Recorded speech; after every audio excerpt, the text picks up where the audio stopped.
രാവിലെ തൊട്ട് ഭയങ്കര മഴയാണ് കേട്ടോ. അപ്പോൾ വൈകിട്ട് ഒരു 4 മണിക്ക് ഞങ്ങൾക്ക് ഡോക്ടറെ കാണാൻ പോകണമായിരുന്നു കേട്ടോ.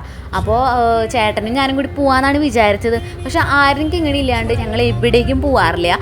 എവിടെ പോകുന്നുണ്ടെങ്കിലും ഞങ്ങൾ അവരെയും കൊണ്ടുപോകാറുണ്ട് കേട്ടോ. ഈ 8 വർഷക്കാലത്തിനുള്ളിൽ എവിടേക്കെങ്കിലും അവരില്ലാതെ പോയിട്ടുണ്ടോ എന്ന് ചോദിച്ചു കഴിഞ്ഞ് കഴിഞ്ഞാൽ കൂടി വന്നു കഴിഞ്ഞ് കഴിഞ്ഞാൽ ഒരു വിരലുണ്ടാവുന്ന ദിവസങ്ങളെന്ന് പറയില്ലേ, അത്രയും മാത്രമായിട്ടാ ഞങ്ങൾ അവരെ കൊണ്ടുപോകാണ്ടിരുന്നിട്ടുള്ളൂ. അതെന്തെങ്കിലും ഹോസ്പിറ്റൽ കേസോ അങ്ങനെ എന്തെങ്കിലും വന്നാൽ മാത്രമായിട്ടാ ഞങ്ങൾ അവരെ കൊണ്ടുപോകാണ്ടിരുന്നിട്ടുള്ളൂ. അല്ലെങ്കിൽ എവിടെ പോയാലും ഞങ്ങൾ അവരെയും കൊണ്ടുപോകും. കാരണം എന്താ വെച്ചാൽ അവരില്ലാന്നുണ്ടെങ്കിൽ ഞങ്ങളുടെ ലൈഫ് കംപ്ലീറ്റ് അല്ലാത്ത പോലെ ഞങ്ങൾക്ക് തോന്നാറുണ്ട്.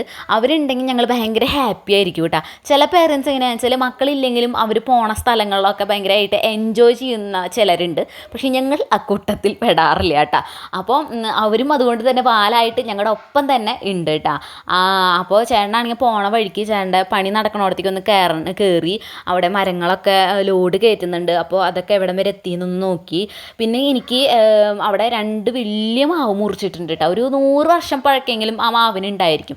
ഒരു 2-3 ആൾക്കാർ പിടിച്ചാലാണ് കേട്ടോ ആ മാവ് എത്തുള്ളൂ. അപ്പോൾ ആ മാവും ഒക്കെ കാണിച്ചു തന്ന് ഇതൊക്കെ അവർ മുറിച്ചതാണെന്നൊക്കെ പറഞ്ഞെങ്കിൽ കുറേ കാണിച്ചു തന്നു കേട്ടോ. പിന്നെ ഈ ഡോക്ടറെ കാണലും അതേപോലെ തന്നെ ഇറങ്ങലൊക്കെ പെട്ടെന്നായിരുന്നു കേട്ടോ.